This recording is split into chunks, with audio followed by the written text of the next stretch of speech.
19 states. Jump on the Trump train. Heading from Texas to Washington, D.C. SCOTUS is the destination. Welcome to How to Build a Tent. My name is Matt Williams. Thank you for listening, sharing the show, subscribing. You guys are amazing. I love you guys so much. I have gotten such great feedback from you guys of you taking action, calling your attorney generals, calling your legislatures. So many of you have reached out telling me you've done that. And man, that is so cool. And I'm just so glad that this show has been an encouragement to you. Sharing and hearing your stories has been an encouragement to me. Let's continue to fight. Hold the line. That has been the narrative. That has been the chant of our side, to hold the line. And that's what we need to do. We need to hold the line. Encouraging news yesterday with all of those states, and hopefully more join.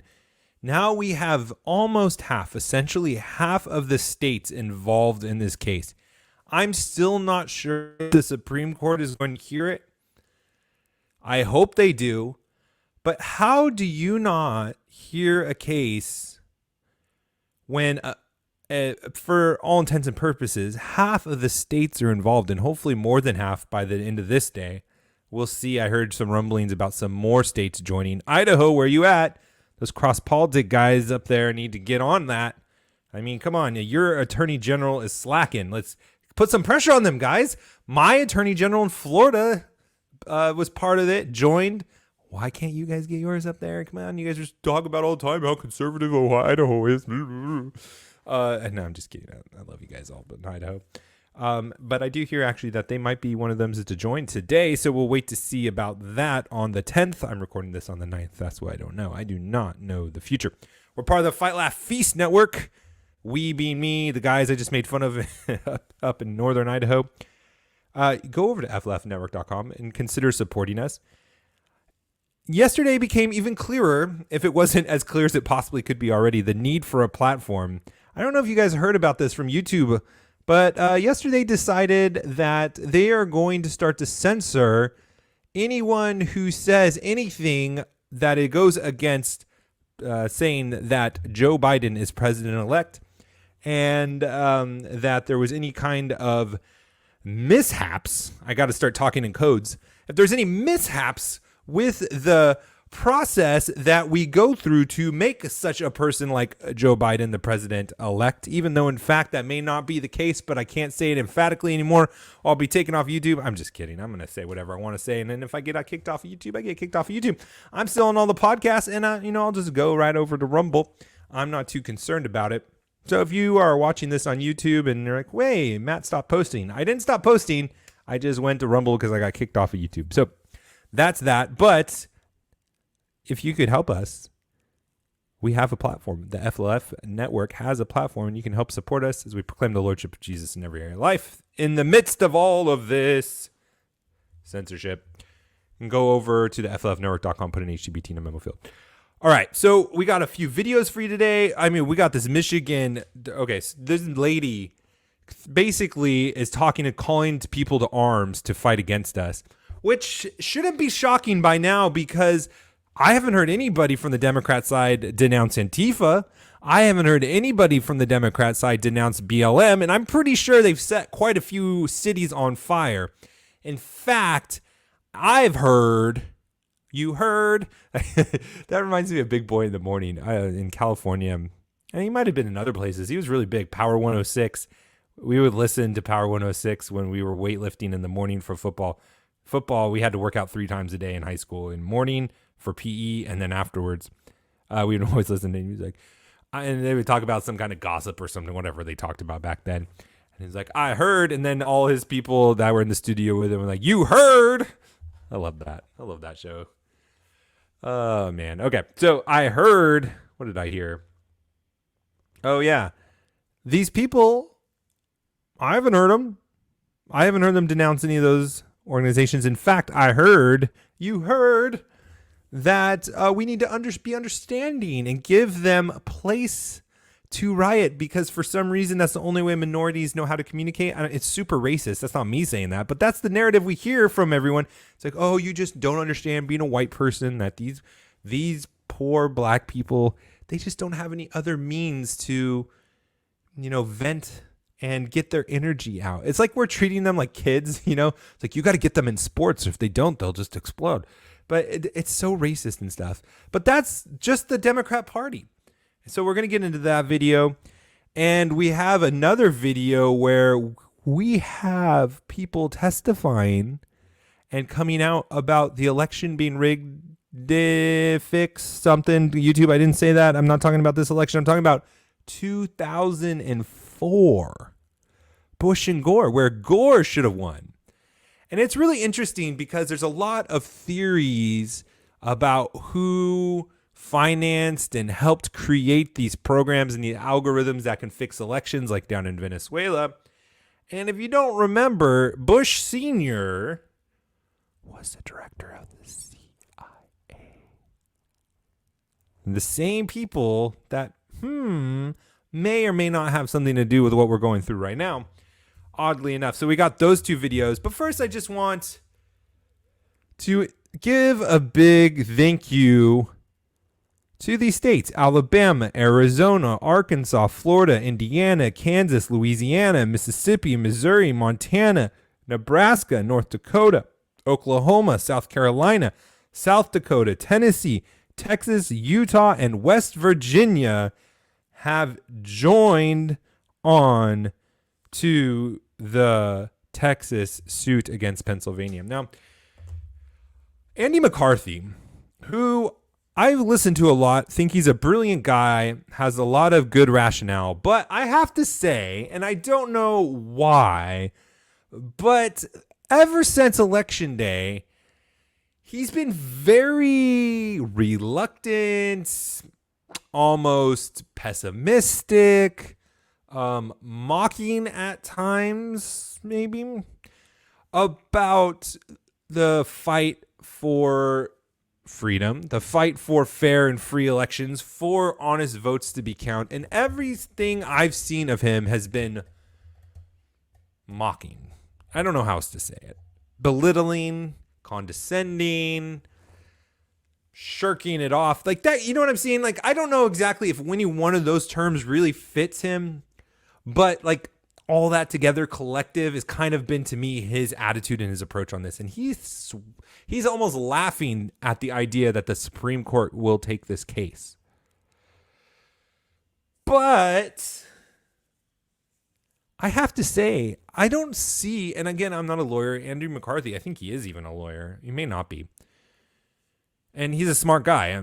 But it's really hard for me to say, because his argument basically is the courts have no business in this, that really it is up to the state legislatures to make these decisions.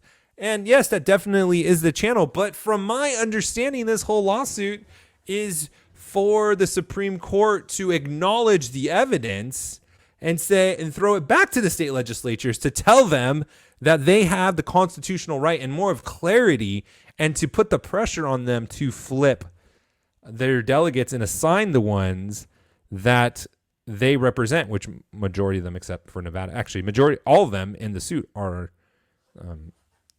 in control by Republicans. But man, those Republicans are spineless, let me tell you. So I don't think it's a done deal, but I just have to say kudos to you guys, and thank you for all those states that have joined these suits.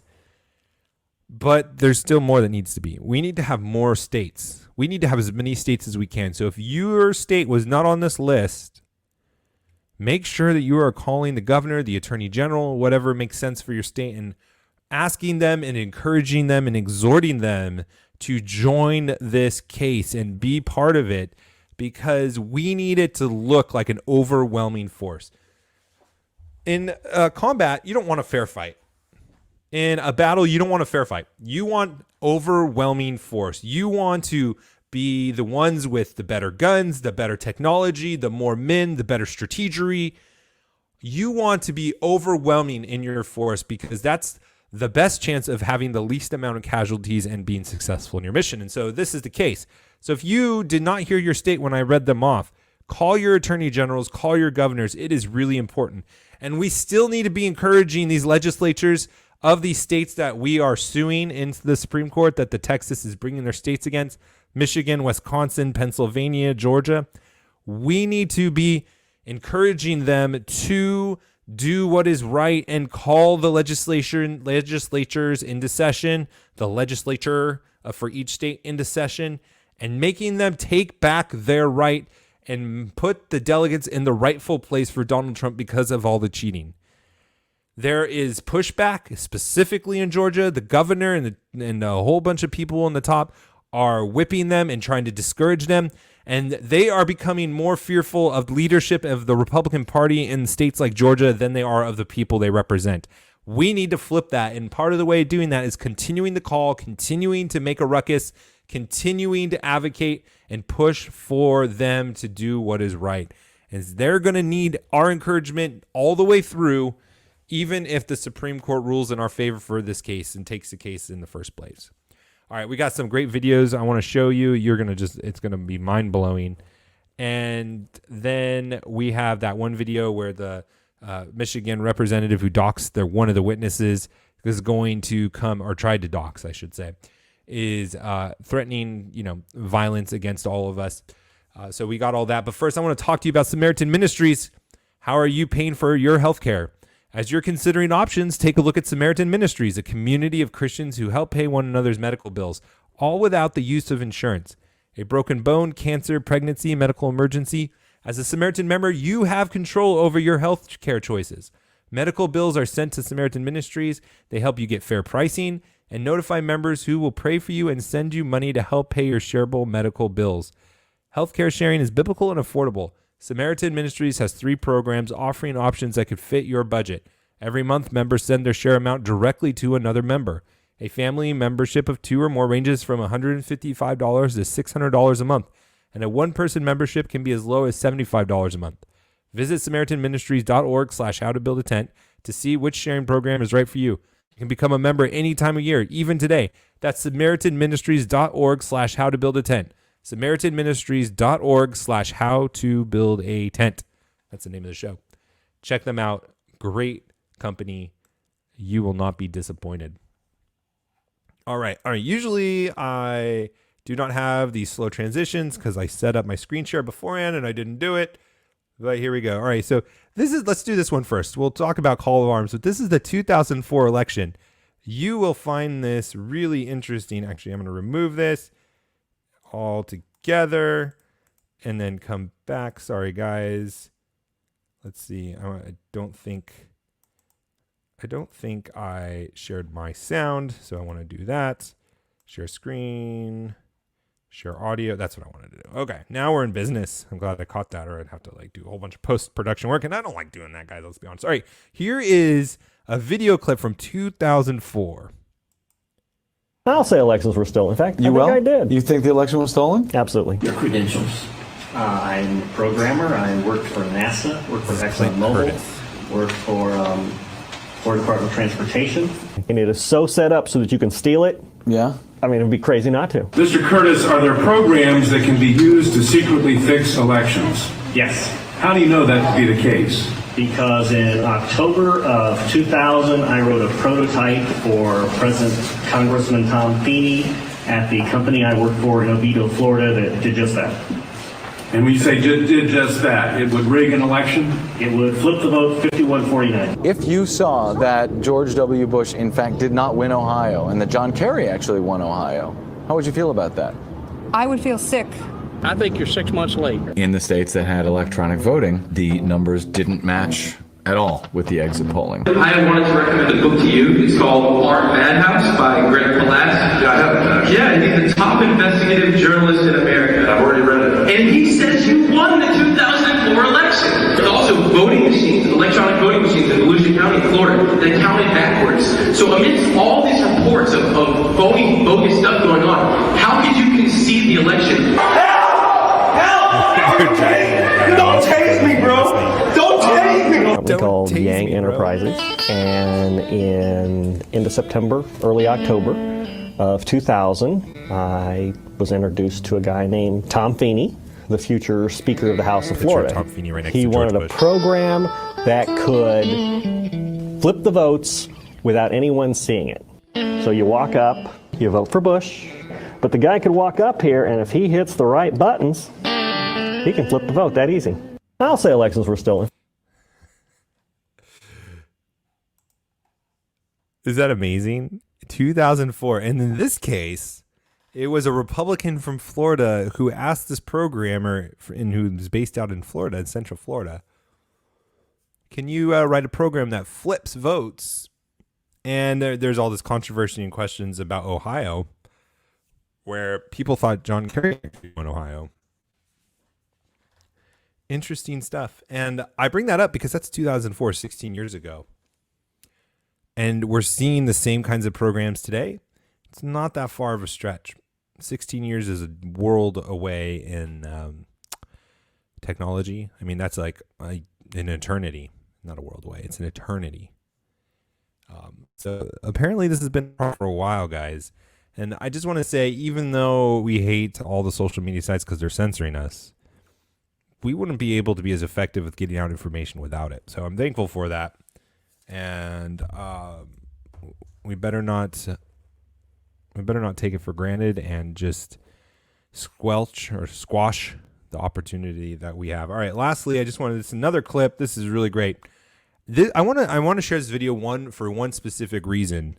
Is because I throw around the word like we're at war, we're fighting a battle, and I just have a feeling that some of you think I'm a little crazy, and you don't think or maybe you think I'm a little out there. I don't know where you think I'm at, quite frankly, with all of this, because to me, I think I'm a little crazy thinking about this, where we are at in this time. But I think regardless of what happens, there's going to be some kind of disturbance in the force. I'll just say it that way so I won't get in trouble. One way or the other, depending on what happens with the outcome of this election that we are talking about right now. And we have people like this Democrat, Michigan. Remember, she was in part of the hearings for the Michigan hearing on this cheating that's been going on. And she was trying to dox the first witness, asking for her name multiple times, having it spelled out so that everyone could know and look her up and get her fired from government because she was a government employee at the same time. So this is not a very nice lady. And all right, I'm going back. Got to click to my sections. Okay. And this is what she has to say to us who are supporting Trump and trying to get every legal vote count and every fraudulent vote kicked out. This is what she has to say to us. So this is just a warning to you Trumpers. Be careful. Walk lightly. We ain't playing with you. Enough of the shenanigans. Enough is enough.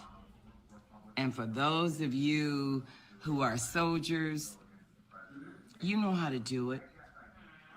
Do it right. Be in order. Make them pay. Do you hear that? Now, this isn't just some loony in a trailer out in the middle of nowhere.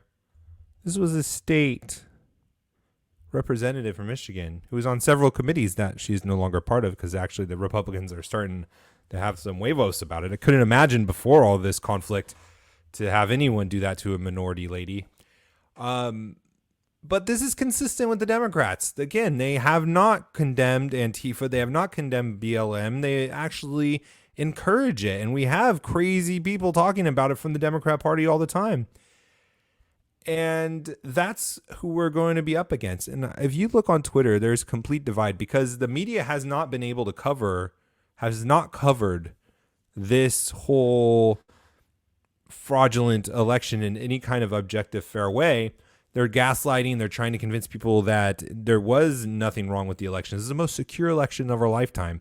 2016, the Russians influenced it and elected Trump. This time, it's the most secure, safe election in the world. And still, with the complete gaslighting and blacklighting, 48% of Americans believe that that this was stolen or there wasn't something, or there was something fishy that it needed to be investigated, something to that effect. And that's with the complete media blackout. But one of the other things that this Texas thing is going to do is It's going to have to force the news agencies to cover it. And I even saw a push notification from CNBC that 17 states at the time joined, although it's 19 now. So hopefully that helps, but there's a large majority of the left wing that doesn't do facts, they don't do the research, they don't know this stuff's going on, have no clue what's possibly going to come, and I hope does come. And when it does, Antifa and BLM are going to be let loose, and I'm sure there's going to be some angry, more moderate Democrats, if there is such a thing, that are going to be on board too. They're going to be angry and upset too, that hate Trump. Maybe they never were doing the riots before, but they're going to understand it more. They're going to be more sympathetic to it and maybe even participate in it. And we got to be prepared for it because we have leaders in the Democrat Party having videos like this. She's not the only one. There's been plenty more. There's been plenty more who've done it. And we need to be careful. We just need to be on guard and we need to be prepared. So make sure that you are smart. Make sure you're prepared. Make sure you have like a month of supplies, food, water, medicine. And hold on. It's going to be a bumpy next couple weeks. Hopefully, prayerfully, that the righteousness and the truth will be prevail. And we will see about that. We'll talk to you tomorrow. God bless.